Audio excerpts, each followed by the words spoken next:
So hello dear students, welcome back to this session of ICT virtual classroom. ICT virtual classroom के session में आप सभी का एक बार फिर से स्वागत है। आज की क्लास में बात करने जा रहे हैं क्लास 12 सब्जेक्ट फिजिक्स के ऊपर, कक्षा 12 विषय भौतिक विज्ञान। अपनी प्रीवियस क्लासेस में भी हम इस टॉपिक को, इस चैप्टर को डिस्कस कर, इस सब्जेक्ट में हम चैप्टर जिसको डिस्कस कर रहे हैं वो है इलेक्ट्रोस्टैटिक्स, और उसमें हम इलेक्ट्रिक चार्ज के ऊपर बात कर रहे हैं। अपने रिसेंट क्लास में ही हमने कूलाम के नियम के ऊपर बात करी थी। आज की क्लास में हम कुछ और चीज़ें इसमें समझेंगे। तो मैं उम्मीद करता हूं आप सबके सब फिट फाइन हेल्दी होंगे और बिल्कुल रेडी होंगे क्लास के लिए। तो चलिए आज की क्लास को स्टार्ट करते हैं। अपना पूरा ध्यान सामने स्क्रीन पर बनाकर रखना। हम चलते हैं स्मार्ट बोर्ड की स्क्रीन पर। तो लास्ट क्लास में हमने बात करी थी क्वांटाइजेशन ऑफ चार्ज, यानी कि आवेश की क्वांटम प्रकृति के ऊपर कुछ न्यूमेरिकल्स के लिए, है ना। हमने ये बोला था क्या आवेश इतना संभव है या नहीं है। जब जब हमसे पूछा जाएगा आवेश कितना होना चाहिए, कितना हो सकता है, कितना होगा, कितना नहीं होगा, तो हम आवेश की क्वांटम प्रकृति के ऊपर जाएंगे, ठीक है, क्वांटम नेचर के ऊपर जाएंगे और क्वांटाइजेशन ऑफ चार्ज को फॉलो करेंगे, ठीक है। क्वांटाइजेशन ऑफ चार्ज के अकॉर्डिंग हम ये जानते हैं Q is equal to ne होता है। Q is equal to ne होता है मतलब जो आवेश है किसी भी वस्तु पर वो कितना हो सकता है, वो मूल आवेश का पूर्णांक गुणज हो सकता है, उसके अलावा नहीं हो सकता, ठीक है। चलिए तो इसी को कंटिन्यू करते हैं। हमने आवेश के जो विभिन्न गुणों के ऊपर बात करी थी, ठीक है। आई होप ये सारी चीजें आपके दिमाग में हो क्लियर। एज वेल एज हमने कूलाम के नियम को समझा था और देखा जाए तो हमने इस पर बेस्ड एक न्यूमेरिकल भी किया था, ठीक है। वैद्युतशीलता के बारे में समझा था, रिलेटिव परमिटिविटी, है ना, इसके एसआई यूनिट क्या होगी, इसकी डायमेंशन क्या होगी, ठीक है, और इसके एग्जिस्टेंस को हमने समझा था, इसके फिजिकल सिग्निफिकेंस को समझा था। इसके अलावा ये एक इम्पॉर्टेंट न्यूमेरिकल हमने देखा था, एनसीईआरटी का काफी इंपॉर्टेंट न्यूमेरिकल होता है। ओके, चलिए आज की क्लास में हम इससे आगे की बातें करेंगे। तो कूलाम का नियम आपको काफी हद तक समझ में आया होगा, इस पर बेस्ड ये न्यूमेरिकल भी था, काफी सारी चीजें आपके दिमाग में क्लियर हो गई होंगी। आज की क्लास में बात करेंगे एक ऐसे प्रिंसिपल के ऊपर जो हमें ये बताता है, यहां तक तो हमें जानकारी है कि जब एक आवेश ये होगा और इसके साथ ही दूसरा आवेश ये होगा तो दो बिंदु आवेशों के कारण उनके बीच क्या होगा, कुछ ना कुछ बल लगेगा, और इस बल को हमने कूलाम के नियम से ज्ञात किया, है ना, एक्सपेरिमेंटल लॉ। लेकिन अगर बात की जाए, वापस चलते हैं, ये सारी चीजें ठीक है, बट अगर हम बात करें बेसिकली एक और आवेश यहां पर आ जाए, Q1 Q2 की जगह Q3 आ जाए, तो कहानी क्या होगी, है ना। अगर बिंदु आवेश जो है Q1 Q2 एग्जिस्ट कर रहे हैं, सारी चीजें हमें पता है, कूलाम के नियम के हिसाब से हमने ये भी बता दिया कि इनके बीच में जो है वो क्या लगेगा, कूलाम बल लगेगा, ठीक है। वो हमने फाइंड आउट भी कर लिया कितना लगेगा। लेकिन अगर हमसे पूछा जाए तो तीन आवेश अगर हों, मतलब कि दो या दो से अधिक आवेश हों, दो से अधिक जब आवेश हो जाएंगे तो कहानी क्या हो जाएगी। तो इस चीज को समझाने के लिए हमारे पास आता है एक इंपॉर्टेंट प्रिंसिपल इलेक्ट्रोस्टैटिक्स का, स्थिर वैद्युतिकी का एक महत्वपूर्ण प्रिंसिपल जो हमें बताएगा कि क्या होना चाहिए इस केस में, है ना। तो आइए इसके ऊपर बात करते हैं। हेडिंग पुटअप करेंगे, अध्यारोपण का सिद्धांत। अध्यारोपण का सिद्धांत, principle of superposition. Principle of superposition, ये सिद्धांत ये कहता है कि यदि हमारे पास दो या दो से अधिक आवेश होंगे, दो तक के लिए तो ठीक है, दो तक की बात तो ठीक है, दो बिंदु आवेशों तक ठीक है, लेकिन जब दो से अधिक बिंदु आवेश हो जाएं तो क्या करेंगे। तो इस केस में हम अध्यारोपण सिद्धांत लगाते हैं, ठीक है। अब इस सिद्धांत के अकॉर्डिंग, इस प्रिंसिपल के अकॉर्डिंग सीधी सी बात है, जरा ध्यान से समझना इसे। इस प्रिंसिपल के अकॉर्डिंग ये कहा जाता है हमसे कि किसी भी एक चार्ज पर लगने वाला जो फोर्स है, किसी भी एक चार्ज पर लगने वाला फोर्स है, ठीक है, उसको हम सेपरेटली देखेंगे अदर चार्जेस के कारण लगने वाले फोर्स के। समझो इस बात को। अगर मैं बात करता हूं यहां पर Q1 पॉइंट चार्ज की, अगर मैं इस पॉइंट चार्ज की बात करता हूं तो इस पॉइंट चार्ज पर एक तो Q2 की वजह से कुछ फोर्स लगेगा और एक Q3 की वजह से कुछ फोर्स लगेगा। समझ रहे हैं बात को, है ना? समझते हैं इसको और डिटेल में, थोड़ा सा और एक्सप्लेन करता हूं मैं आपको। सपोज मैं बात करता हूं कि ये Q3 जो है धनात्मक है और ये Q2 जो है ऋणात्मक है, Q1 जो है प्लस है। तो आप क्या देखेंगे, Q1 जो है एक्सपीरियंस करता है Q2 की तरफ से आकर्षण का बल, है ना, और इसकी तरफ से प्रतिकर्षण का बल इस Q3 की वजह से। बताओ हो रहा है नहीं हो रहा है ना? अट्रैक्शन रिपल्शन किस बात पे डिपेंड करता है? लाइक चार्जेस है या नहीं है। तो ये दोनों धनात्मक हैं, ये दोनों धनावेशित हैं, तो इनके बीच में प्रतिकर्षण होगा। मतलब ये क्या करेगा, ये इस Q1 को इधर की तरफ धकेलेगा, इधर की तरफ बल लगाएगा, ठीक है। और ये Q2 और Q1 के बीच में क्या है, फोर्स ऑफ अट्रैक्शन। तो ये क्या करेगा, इसको अपनी तरफ खींचेगा। Q2 जो होगा Q1 को अपनी तरफ खींचेगा। क्यों? क्योंकि ये धनात्मक ऋणात्मक है। तो जब दो से अधिक आवेश होंगे, यानी तीन या तीन से अधिक आवेश होंगे, तो वहां पर हमको किसी भी एक बिंदु आवेश के ऊपर एक से अधिक बल लगते हुए दिखेंगे, है ना। पहले क्या हो रहा था, एक सिंगल फोर्स काम कर रहा था कूलाम नियम में। अब की बार क्या है, यहाँ पर तीन आवेश आ गए, तो Q1 पर दो फोर्सेस हमको लगते हुए दिख रहे हैं। एक फोर्स ये है तो एक फोर्स ये है, ये F1 है तो ये F2 है ना। बात समझ में आ गई होगी। तो अब की इस बारे में जो बात होगी, इस टाइम पर हम जो है कौन सा बल लेंगे, या फिर इन बलों के साथ क्या करेंगे, फिर कैसे पता लगाएं कि Q1 पर नेट फोर्स क्या काम कर रहा है। तो यहाँ पर अध्यारोपण का सिद्धांत हमारे काम आता है। अध्यारोपण सिद्धांत के अनुसार जो स्टेटमेंट है वो कुछ इस प्रकार से है कि यदि तीन या तीन से अधिक आवेश है, या यदि किसी निकाय में, किसी सिस्टम में तीन या तीन से अधिक बिंदु आवेश है, if there are three or more charges, if there are three or more charges, तीन या तीन से अधिक है, then net force on any charge, then net force on any charge is vector sum of all forces on it due to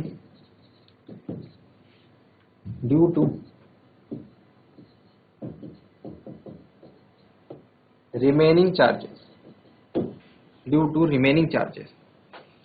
क्या बात बोली गई कि अगर कोई सिस्टम ऐसा है जिसमें तीन या तीन से अधिक जो है चार्जेस हैं, तीन से अधिक आवेश हैं, तो किसी एक आवेश पर जो नेट फोर्स होगा वो क्या होगा, वेक्टर सम होगा सभी फोर्सेस का, जो भी बचे हुए चार्जेस हैं, रिमेनिंग चार्जेस हैं। अदर टर्म्स में इसे बोलूं,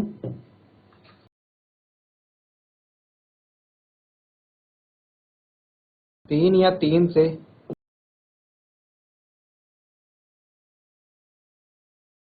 अधिक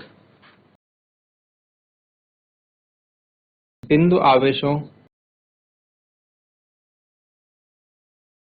की उपस्थिति में किसी एक आवेश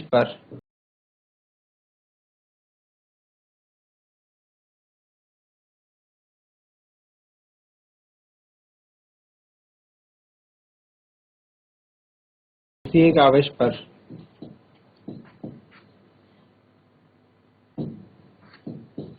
लगने वाला परिणामी बल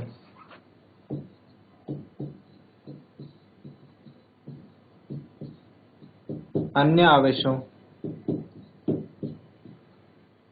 के कारण लगने वाले बलों का सदिश योगफल होता है। तो ये पॉइंट आप जो है यहाँ पर लिखेंगे अध्यारोपण के सिद्धांत में, इसे नोट डाउन करें और फिर इसको और एक्सप्लेन करते हैं, इस पर न्यूमेरिकल्स भी करते हैं। जल्दी से इसे नोट डाउन करें।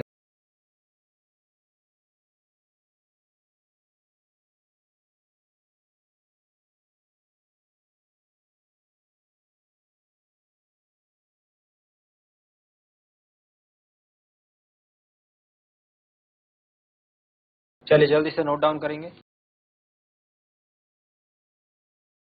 चलिए तो इसे थोड़ा सा और डिस्कवर करते हैं और अच्छे से समझते हैं। देखिए यहां पर हम लोग मानते हैं, आपको जैसा दिख रहा होगा, माना अब मैं यहाँ पे पॉजिटिव नेगेटिव साइन हटा रहा हूं, ठीक है, पॉजिटिव नेगेटिव साइन हटा रहा हूं क्योंकि मैंने आपको समझाने के लिए बताया था। इन जनरल बात करेंगे, इन जनरल बात करेंगे। चलिए माना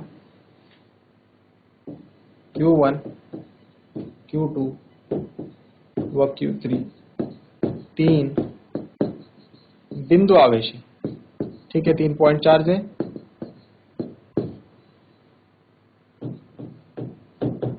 तीन बिंदु आवेश है और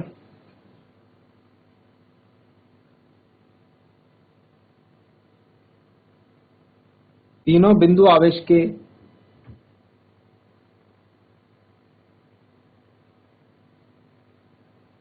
Q1 Q2 व Q3 तीन बिंदु आवेश हैं।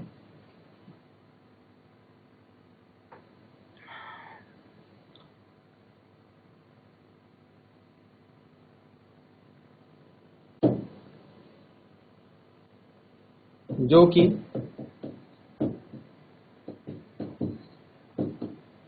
वायु माध्यम में स्थित है, ठीक है, इनके बीच क्या है, वायु है, एयर है। नेक्स्ट बात अगर करें, Q1 आवेश पर Q2 के कारण लगने वाला स्थिर वैद्युत बल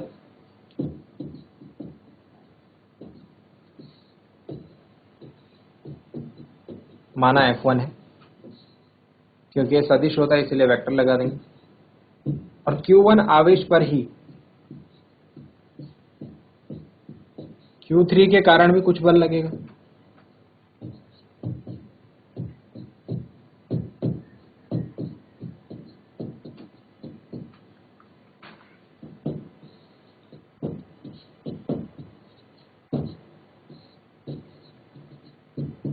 इज इक्वल टू F2 ऐसा सपोज, F2 ऐसा सपोज। तो डियर स्टूडेंट्स,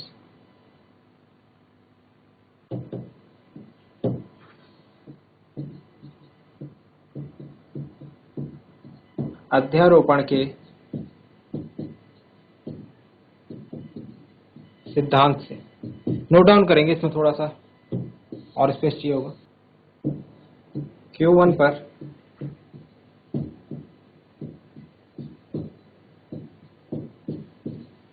लगने वाला नेट स्थिर वैद्युत बल F is equal to F1 plus F2, F is equal to F1 plus F2, okay, सदिश योग के बराबर होगा। नोट डाउन करें, अब हम इस पर अच्छे अच्छे न्यूमेरिकल्स आपको करवाएंगे। चलिए आई होप यहाँ तक की बातें समझ में आई होंगी। एक क्वेश्चन लेते हैं और क्वेश्चन के आधार पर समझते हैं और कुछ इंपॉर्टेंट चीजों। यहाँ पर एक चीज जरूर ध्यान देंगे डियर स्टूडेंट्स, एक बात का जरूर ध्यान रखेंगे यहाँ पर कि यहाँ पर क्या बोला है, सदिश योग होना है, सदिश योग होना है डियर स्टूडेंट्स। योगफल कैसे होगा, सदिश। सदिश में मैं आपको बता देता हूं, अगर दो सदिशों को आपको योग करना है, सपोज एक सदिश कुछ इस प्रकार से, एक सदिश कुछ इस प्रकार से, ये सदिश A है, ये सदिश B है और इनके बीच का कोण अगर थीटा है, तो इनको जोड़ा जाता है समांतर चतुर्भुज नियम से। इस तरीके से एक समांतर चतुर्भुज बनाया जाता है, ठीक है, और इसका जो विकर्ण होता है ये इन दोनों सदिशों का परिणामी होता है R, ठीक है।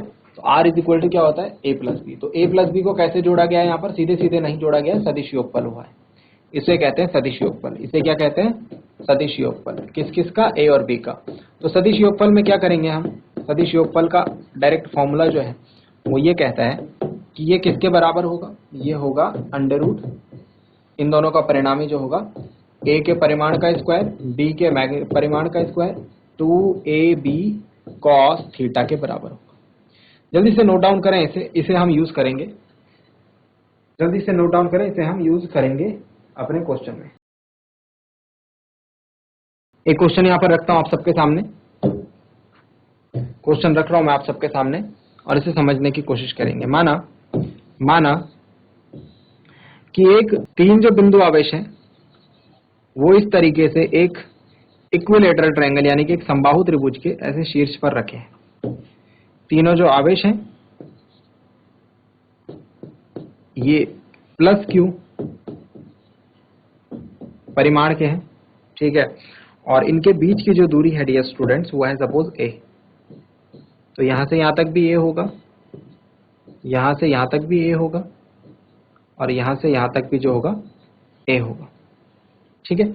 हमसे बोला गया है अगर मैं इसे ABC नाम देता हूं, इसे मैं नाम देता हूं ए सिरा, बी सिरा, सी सिरा। तो क्वेश्चन हमसे ये पूछा गया है त्रिभुज ABC के शीर्ष ए पर स्थित आवेश पर लगने वाला नेट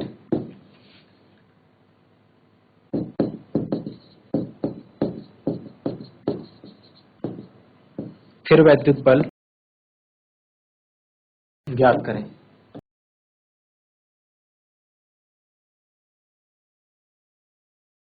इस तरीके से रहेगा क्वेश्चन, ठीक है।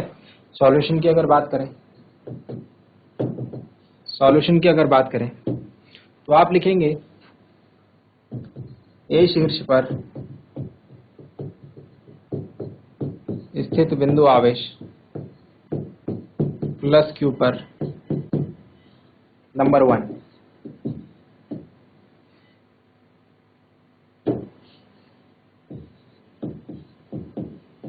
बी शीर्ष वाले आवेश के कारण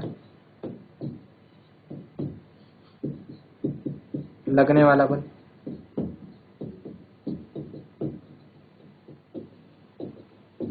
जरा सोच के देखिए, ये धनात्मक है, ये धनात्मक है, तो पहले इन दोनों के बीच में कुछ रिपल्शन फोर्स लगेगा। तो पहले मैं ये वाले की बात कर रहा हूं, ए पर बी के कारण जो बल लग रहा है वो कितना लगेगा डियर स्टूडेंट्स। कूलाम नियम से निकालते हैं इसको, F1 कह लेता हूं इसे मैं, is equal to 1/4 pi epsilon naught Q1 Q2, दोनों का परिमाण Q है ना, ये भी Q है और ये भी Q है, ठीक है, अपॉन R स्क्वायर, उनके बीच की दूरी क्या है A स्क्वायर। तो मैं कह सकता हूं ये हो जाएगा Q square upon A square Newton. और इसकी दिशा की अगर बात करें तो ये भी धनात्मक है, ये भी धनात्मक है, दोनों क्या है धनात्मक है। तो ये इस पर कुछ इस दिशा में बल लगाएगा, कुछ इस डायरेक्शन में।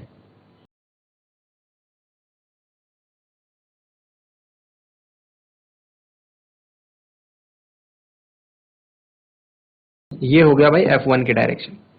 तो F1 की दिशा क्या दिख रही है हमें, B A की ओर, B से A की ओर जाती हुई दिख रही है हमें, ठीक है, इस तरीके से दिख रहा है बल हमें।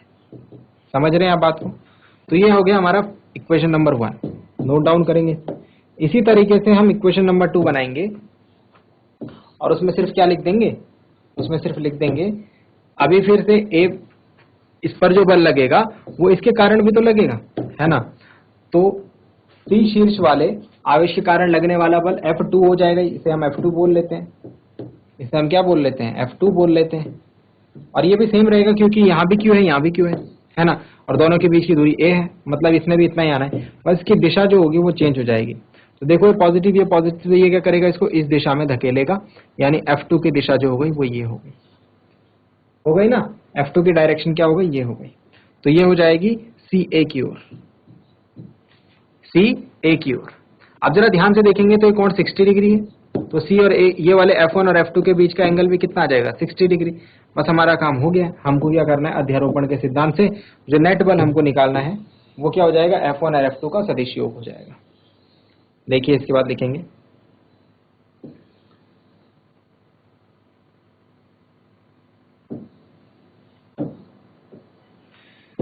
इसके बाद लिखेंगे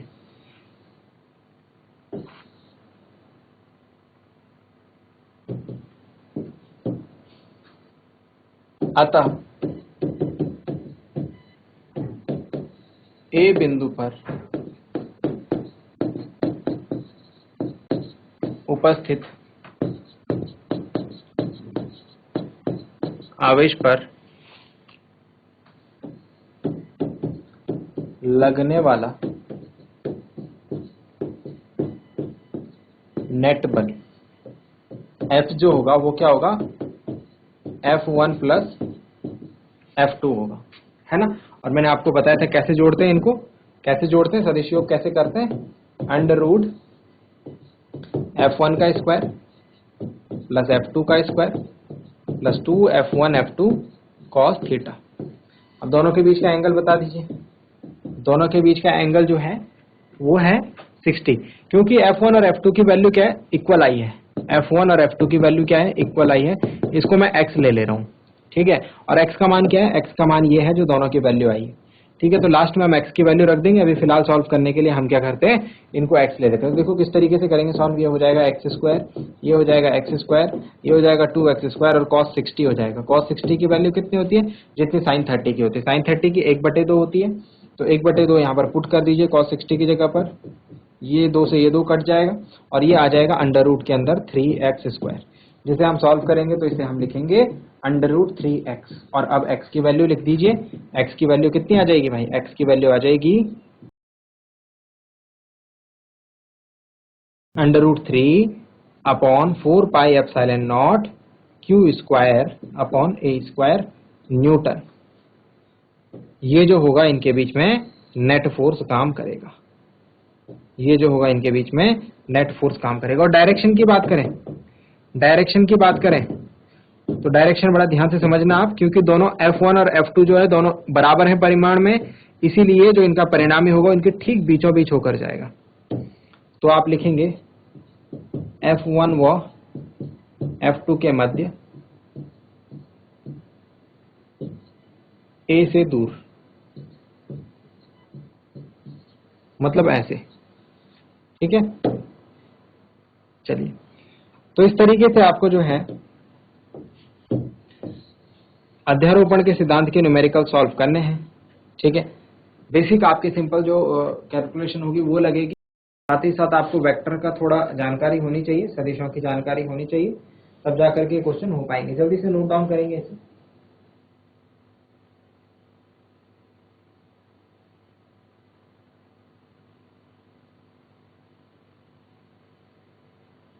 चलिए, आई होप आपने नोट डाउन कर लिया होगा।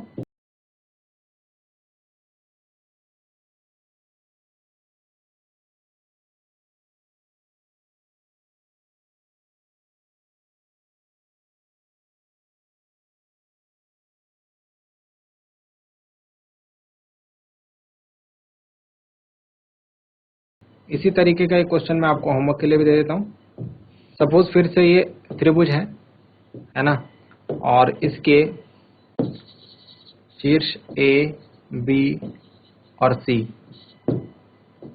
पर हमने क्या है, आवेश रखे हैं। तो जो आवेश रखे हैं वो यहाँ पर है +q, यहाँ पर है -q और यहाँ पर है -q। सॉरी, यहाँ पर +q रख दीजिए, ठीक है। और क्वेश्चन सेम वही है, नेट बल निकालना है, नेट फोर्स निकालना है, कितना होगा इस आवेश पर जो A पर रखा है। ये आप लोगों के लिए होमवर्क है।